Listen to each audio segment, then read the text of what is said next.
Hey everyone, welcome to this week's update video. In this one we have two rerun banners, so let's go over them real quick.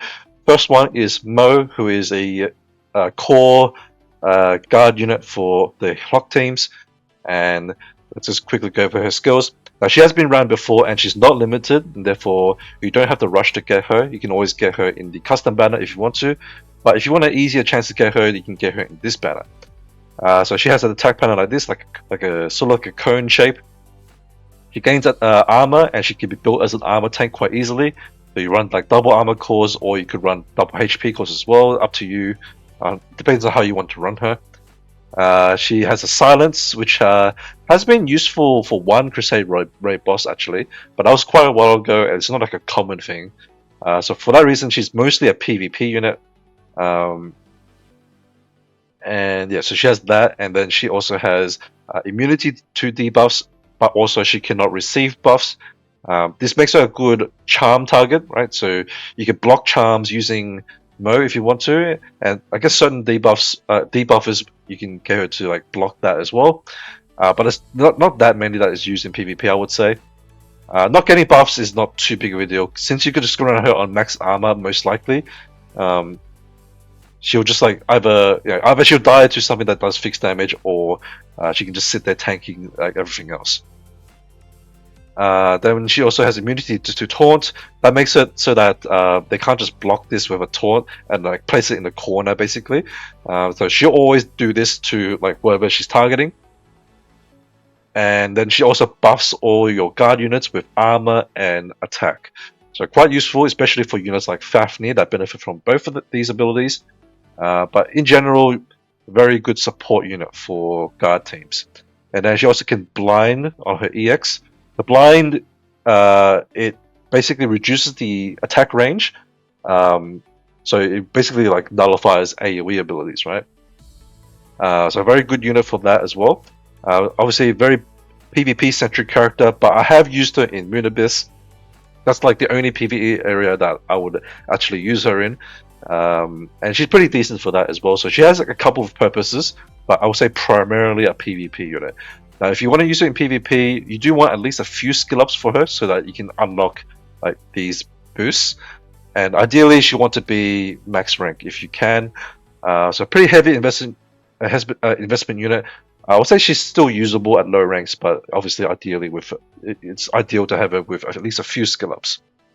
Now we also have Chiaki.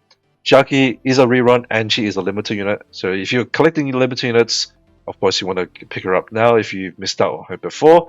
But she's an assault type unit, and she does mobility scaling damage for both her abilities. So she has like a basic attack and then like a follow-up attack after that, which does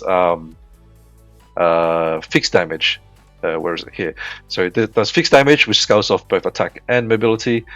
She can also stun the targets if they didn't die, and she has immunity to continuous damage and control effects. So pretty good PvP unit. She also boosts her own attack and mobility. These are before she attacks, and therefore it doesn't proc straight away on entering battle. So she will be vulnerable for a little bit with for like mobility rise, right? But she doesn't have max damage reduction from dodging anyway, so it's not like a super big deal. It's mostly to scale like the rest of her abilities on her damage. The mobility part is nice just to reduce debuffs, debuff duration on her if she gets attacked, or anything, at least anything that isn't like these ones that she disposes of herself anyway. And she also got a overlimit this week. That's a very important thing. So obviously, pretty good timing with getting the overlimit and having her as a rerun. Additionally, there is another unit that got a overlimit, which is Lily. So let's go over the two overlimits now, and also we'll look at the stats for Chiaki, or some of the stats at least, because I haven't fully leveled her up. But the most important one to point out is the mobility stat. She has 30% base and then 5% from the affinity. You add the 45% mobility for her max skill mobility boost. That will give her a total of 80%. Now she also now has overlimit. The first overlimit upgrade will upgrade the fixed damage ability, basically just increase the multiplier. And then the stun ability, I believe it adds an extra turn. Maybe it adds more than that. I'm not 100% sure, but it adds some number of turns to the stun, which is quite nice. And then the second upgrade will give her mobility boost an extra 10%, which means her mobility boost will go up to 55%, and in total she'll buff herself to 90%. Now to cap her out, you do want to run a composite core. Technically, you'll be overcapped, so I'm not actually 100% sure if you necessarily need it. But if you are going for max mobility, then you would run a composite core. Otherwise, you could technically run her with like pure damage cores or like hybrid cores with the usual HP, like half HP, half attack cores, which are commonly used in PvP. If you want her for pure damage though, then of course you'll run her on just pure damage cores. But yeah, I'm not 100% sure on what the correct gearing is for her, but those are the options, right? So that is pretty much it for Chiaki. Now for Lily, her overlimit does boost her abilities as well, but I don't know if this is gonna make her meta, right? So her dot ability gets increased. I think it just increases the duration most likely, and then the anti-dodge part of her ability gets increased. But her multipliers are so low; it's like 10%. Unless she's only getting 10% off on whatever her current ability is. Maybe that's what this means. But I think mine's skilled up. I'm not sure if she's like that highly skilled up. And then she also gets crit, which is important because dots do crit. So that could help make her viable. Giving her an easier chance to run like high crit rate without too many supports being buffing her. But I don't think she's going to be that great. Still, she's not even used at the moment that I've seen. And I don't have any plans to build her. So if people want to try her out, by all means. But my recommendation is just to skip this one, right? Now, if you want to build her though, you need the Nevea Nimbus, right? Or Crystal of the Fallen Souls. So basically, just do the Nevea stage, and you need 3 of these. And then obviously for both upgrades, you need a total of 6 of these, right? And then I should mention the Chiaki one is Sobek Blazing Rage, right? So if you want to upgrade Chiaki's one, you need this one. And same again, 6 of these in total to fully max it at least. Alright, so those are the new units and the new overlimits that we got this week. We also have the new battle pass, which is Flora. So if you want this skin, then you have to spend $10 to get the skin plus all these you'll get these over time, right? You have to unlock them by unlocking the battle pass, of course. But it's pretty worthwhile if you want to be a light spender. You can do that if you want to. If you're free to play, then of course you can just ignore it. And there's also a new skin for Hotaru Gusa. So that is here, right? It looks pretty good. The model looks pretty nice actually. But you have to use the prime crystals for that, which is the paid crystals. I don't think there is a way to get these free to play at all. Because free to play, you just accumulate like the normal crystals, right?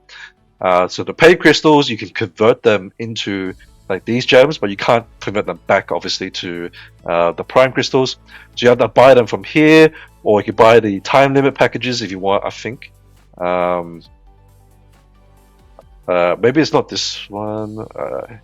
Here, so you get these are the limited packages, which you can buy a certain number of them.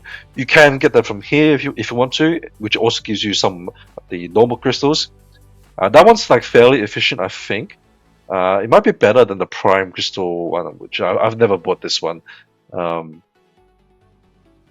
So you can get like double from here, but I think the time limit one is probably better, unless you just purely want prime crystals for skins. Like if you want to buy like a lot of skins, then you probably just buy this one because it's all like it's the highest amount you can get for the 100 USD. So yeah, that's how you would obtain the skins if you want the ones in the gacha, in the skin shop. But there is the gacha event for the skin, I think here. Now I don't recommend to pull on this one. I think it's just better. I would rather have the guaranteed pay 1,400 crystals to get it, because the discount only applies to the first one. Um, After the first one, it then goes back to the 300 per pull, and 300 for one pull is pretty bad. Um, let me see. In details, I think I can show you. So you get, like, basically you have like a 1 in 10. Actually, I'm not sure even sure if it's 1 in 10, but there's 10 possible items to get here, right? Um, so every pull you get like one of these. So obviously hitting the skin is pretty tough. Some of these rewards are okay. Like 10 common tickets is not bad. A perfect crystal is not bad either. But then you're doing like the 15 XP tokens is pretty bad. Star crystals are definitely pretty bad. And then like this is like a very mid amount of shield credits, which is not worth the 300 crystals in my opinion. So don't do this if you can help it. Just buy the skins straight out from the shop if you want it. Anyway, that is it for this week. So last thing I'll mention is that I will post the part 2 of the Moon Abyss very shortly, hopefully within the next day or two. And yeah, I have that recorded. I just have to get around to uploading it. But I want to get the update out first because that's probably more important for the time being. And yeah, that is it for this week. Thanks guys for watching, and I'll see you in the next one. Bye bye.